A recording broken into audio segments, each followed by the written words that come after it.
So the new album is called Threads, and it just came out last Friday. Is that correct? That's correct. What'd you do on Friday? Anything exciting? No, as a matter of fact, it's a different kind of release these days. Back in the old days, doing anything exciting. Well, we do things a little differently for us. Since we've been an independent band now for 20 years, we like to put songs out as we record them, and then take the collection of songs and put them out as an album. So pretty much everybody had heard some of the material at least, right? And I actually prefer that to, typically in the old days, you would record for 6 months, and then you'd have 6 months of, set up for the record and the whole thing. And then by the time you actually toured, you were so sick of the songs. It was like, I don't even want to play these songs anymore, So I prefer the way it is now, believe it or not. Excellent. Yeah. Because you've been a part of the band for nigh on 30 some years or something. Yeah. So well, 92 I formed the band. So yeah, it's been quite an adventure.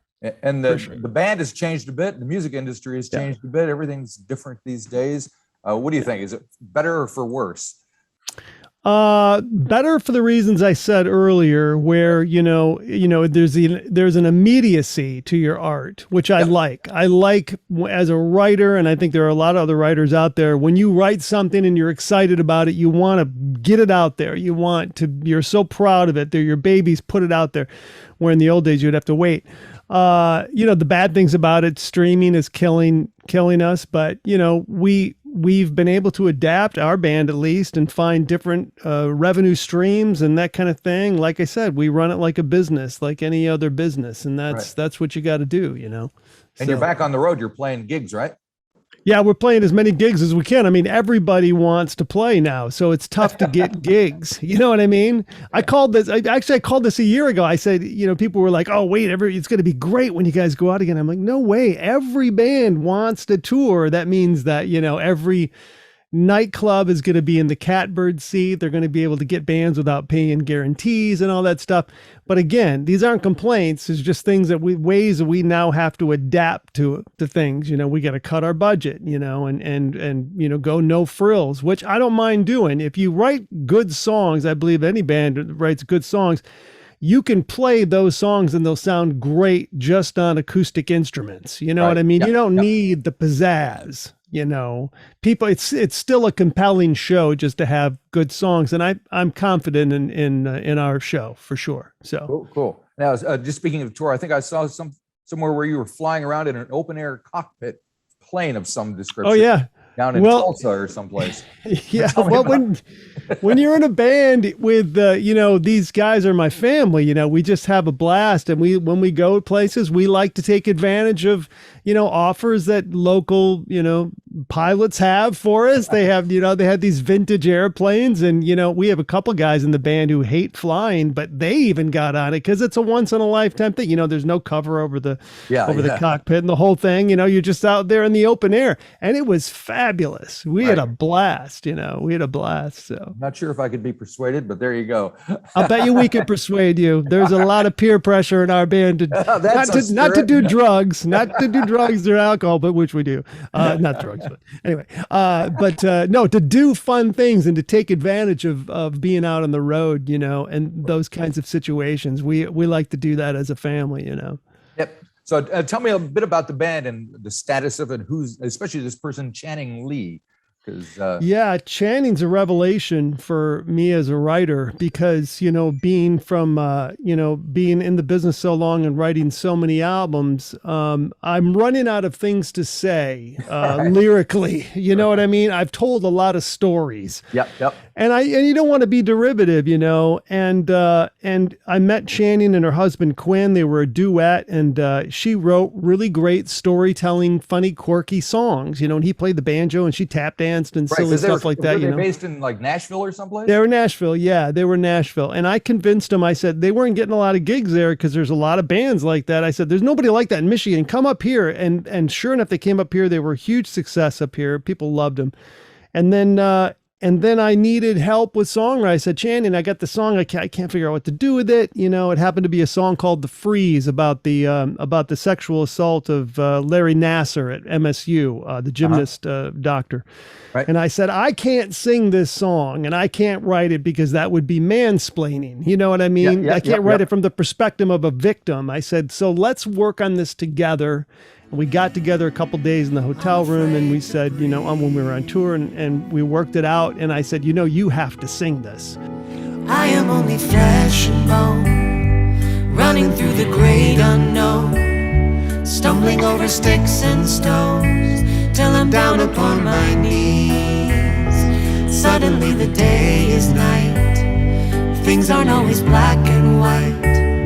They talk about the fight or flight, they don't talk about the freeze. I'll put on a lower harmony. We'll make it like a Simon and Garfunkel-esque thing, but you'll be the prominent voice. And that kicked off a process of us working together. I had half of a song here, give it to her. She had half of a song. I said, it's not really Verve Pipe, but let's, you know, I'll massage it into something a little more muscular, you know, which is kind of our sound. And it worked great. I'm so proud of this record. It's just the best thing we've done. I mean, I love it. So when you say it's not really Verve Pipe to you, what does that mean? That it is? Well, when she's, you know, she comes from a very kind of witchiness, I guess, you know, we have a song in here called The Witching Hour. There's a good example. I was going to mention that. So yes, good on you. Yeah, I would never write a song called The Witching Hour. And I said, well, what does this mean? And we got to the bones of what it was. It was about a clandestine meeting between two people. Meet me in the garden, you know, during the witching hour. And I thought, okay, well, let's massage that into something that we can work with lyrically. And then when we put it together in the studio, this instrument would work really well. This instrument would really work really well. This arrangement would be better, it'd be more rock and roll, that kind of thing. That's what I mean by massaging it, you know. And if the other songwriter is open to that, which most of the guys in the band are, if it's going to make it better, then we use them and we play, you know, we use them, we play them live, we see what the reaction is, and then we record them and put them out, you know. Cool. Speaking of the witching hour, when I was listening to that, I was like, wait a minute, who does that sound like? And then I saw somebody had compared or brought up John Anderson of Yes. And I was like, well, love it. Actually, and I was wondering what your reaction to that is. It's the darkening, it's the witching hour, it's the fleeting thought finding a foothold. That's like the best review we've ever gotten. Really? Okay. That was American Songwriter compared us to Yes. And I thought that's amazing. I mean, I was a huge prog rock fan growing up. So, you know, that was wonderful. That was a wonderful review. So yeah, I mean, I think that, I'm not really into the writing of the castles and the whole thing, you know, right. the very Led Zeppelin-esque. And standing there. Exactly. I'm much more meat and potatoes, Springsteen kind of writing, you know, subtleties here and there, and a nice story too. So it was nice to branch out a little bit on this record. And so how have the long-term fans dealt with the fact that there's been a change, kind of a move in one direction? I'm shocked because that was our biggest concern when Channing joined the band. Oh yeah, absolutely. She's like, they're just not going to like me. They're not, and they've embraced her. They love it. I mean, I'm so thrilled with the reaction to this record because, you know, we constantly, you know, I had people question what we were doing. What are you doing here? What are you doing? What's going on? And we've gotten to the point in the band where now you can do something without having to answer for yourself. You know what I mean? It's like, it's nice. In the old days, you had to explain why you wanted to do something. Now we just say, well, let's try it. Let's just try it. Let's all listen to it. And if we don't like it, we throw it out. You know, we don't have 10 cooks, you know, telling us, you know, what to do. So it's nice. But I noticed when I was like watching stuff on Spotify, they had a big shot of the band and there was like 7 people on stage, it looked like. Yeah. Kind of silhouette. So is it a big band now when you're playing out? I mean, depending on what picture you saw, that could very well have been audience members up there at one point. You know, we're a very entertaining. I feel like we're a very entertaining band. We're not a shoegazing band. You know, we really put ourselves out there. The performances are out there, and we have a great time. And when we don't have a great time, when it stops being a great time, that's when you quit. I have always liked surrounding myself with a lot of people. I just like a gang, and this is such a great group. It's, we could go out one time without the fiddle player, but it doesn't feel the same. It's like, oh, Jeffrey, our fiddle player, would make this snide remark, and what Jeffrey would say? We'd be out there and we go, why don't we just ask Jeffrey to come along? Right. You know what I mean? It's like, what's the difference? So we do enjoy entertainment. Have moments that are entertaining for each person too in the show. I still feel like it's like like I've always liked the variety show, the minstrel show. This person has their moment, Channing has her moment, this kind of thing. I mean, really, we're touring on the strength of our album Villains. It sold 3 million copies. You have The Freshman, you have Photograph, you have the other songs. So, people that go to just see that, they don't have to wait till the encore. That's not the kind of band we are. Like, we'll play that song fifth. And if you want to stay because you're entertained, then please stay, because this is going to be very entertaining from here on out. That's always been my motto. So, right. Do you have a new bass player? A guy named Jim? Is he? No. Well, we had Joel for quite some years. My brother Brad quit in 2001. Right. Brad formed the band with me, and then Joel was with us until this year. Brad came back. Brad returned. Joel wanted to work on his studio, and Brad said, "Hey, I'll come in." And I was like, "What? All right." And so we got the whole family. We got the family back together, which is nice. Which is really nice to have Brad back in. Yeah. Sure. And I noticed you do a few covers as well. Like you recently played Supertramp or The Cure or Fleetwood Mac. So how do you come up with those? I mean, they seem relatively random. They're very they're as random as anything in our band, but I like that. So you think you're a Romeo, play a part in a picture show. You take the long way home. You take the long way home. 'Cause you're the joke of the neighborhood. Should you care if you're feeling good? You take the long way home. Take the long way home. Supertramp cover has been a staple at our shows for a long time. I don't know of many bands that do Take the Long Way Home, and we have a great harp player, right? Harmonica player. He's just phenomenal. And I said, let's try this. I loved the song as a kid, and we've done it for, I think, 15 years now. So that's become a staple when Griff is with us. And then other songs, like The Cure, we do just for fun. We'll do a little bit of just like Heaven Just for Fun or whatever, that kind of thing. We've been doing The Chain since the beginning of the band too. Now, so many people have done The Chain by Fleetwood Mac. We're kind of easing that out, but we do Synchronicity too by The Police on occasion, just for fun, because I love the song. Yep. And I have competent musicians who, we all come from different places, but we all know the most popular songs of everyone's favorite genre. And so we'll mess around, and if we make a mistake, the crowd will love it anyway. We're just having a life moment up there. You know what I mean? Right. It's a lot of fun. These days with gigs, do you get to interact much with the crowd? Do you meet them afterwards, merch Always. Stuff and all that? Yep. Oh, we're very fan friendly. We're very fan friendly. We love our fans. We'll invite fans to sound check. I have a Patreon page, so I have all those people come to sound check. We try to stream everything for free. And we're always on social media for our fans, So, and we're doing, in fact, this Threads release party, we're playing the album from start to finish, and then we're going to take a break, and we're going to take everybody's requests in a giant hat, and we're going to go back there, and then we're going to come out a half hour later having to have relearned those songs from the early days, if those are on the request. So it's going to be a lot of mistaken lyrics and the whole thing, but and I'm going to be back there onelyrics.com looking at my own lyrics, I'm sure.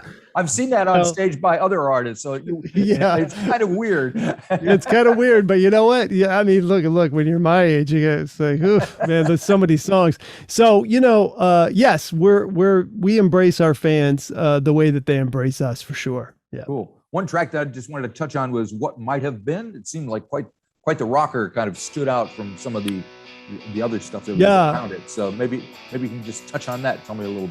Is there a backstory? I will. Shoulders carry, load-bearing weight, head an anchor, forfeit the great unknown, wondering what might have been. Eyes empty, given to sleep, dream of a lifetime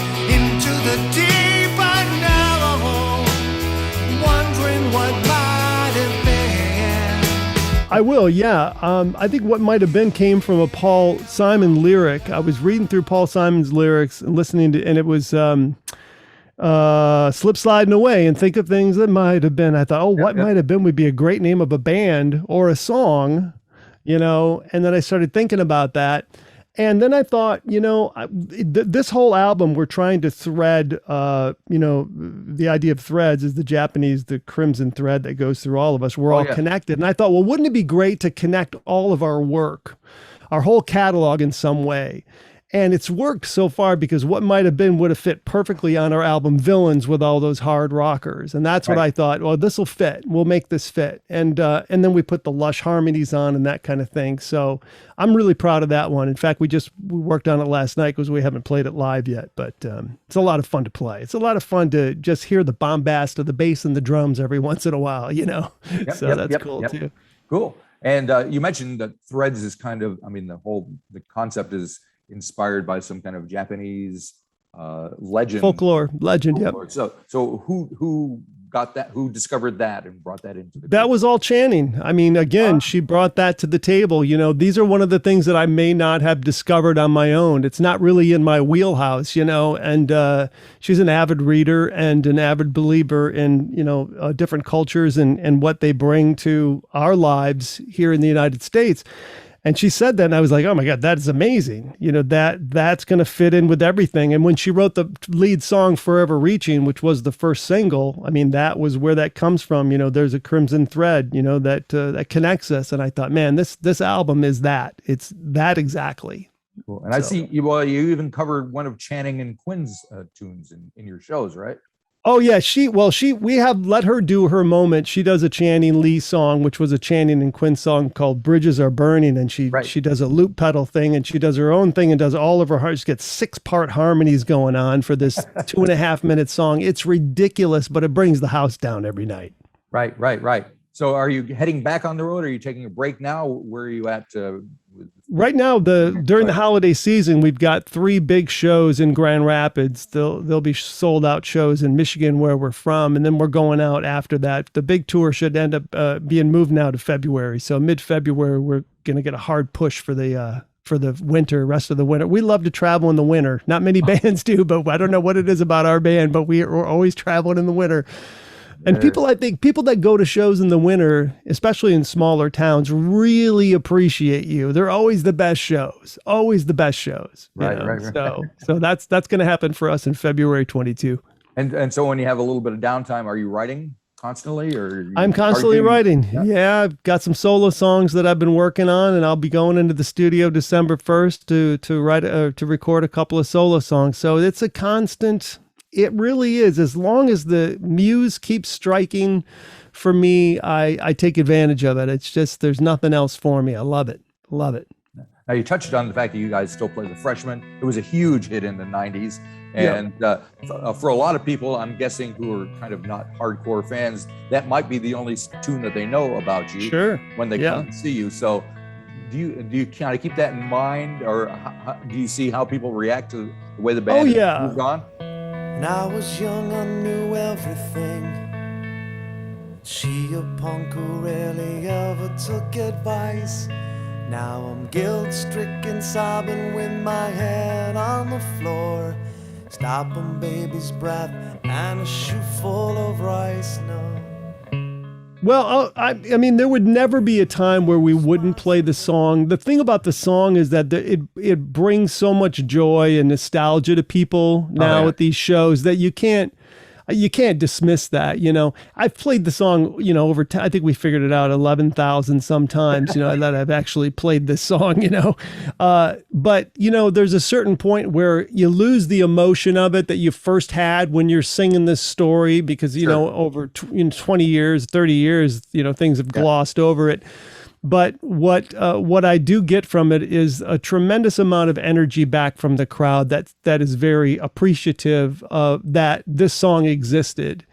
And that I connect with them because I appreciate the fact that I was able to write that song. And that would be if that was the contribution that everyone knew us for, I could die a very happy man that I made a contribution to art in that way. I mean, I really am proud of it. So, well, I can tell you, you've definitely left a legacy with that song. I have 2 daughters who are in their 30s or whatever. They were just the right age when the song came out. Oh, yeah. They loved it.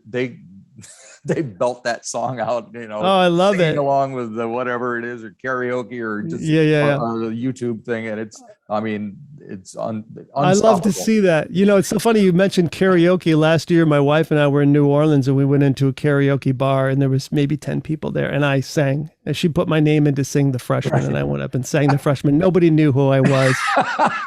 And it was a blast. It's up on my Instagram page. It was so fun. I pulled up a stool, and I was all, you know, the whole thing, and sang my own song to a crowd that had no idea what was going on. But fantastic. Anyway. All righty. Well, you have to come down here and sing it for us sometime. Absolutely. What you haven't done yet is come down to here. So that would be cool. Well, get everything sorted out. I love it. I would love to. And if you have anything to do with that, get us. If you're in charge of New Zealand, get us down there, please. Absolutely. Well, actually, Jacinda has been up here at my studio, so that's about as close as I can come to saying I was in charge. Beautiful. Beautiful. It was long before she was PM, though. I love it. I love it. Well, thank you for sharing all that with me, and good luck when you hit the road. Be careful on those icy roads. You know I will. Marty, I appreciate your time, man. Thanks for doing this. Righto. Bye-bye.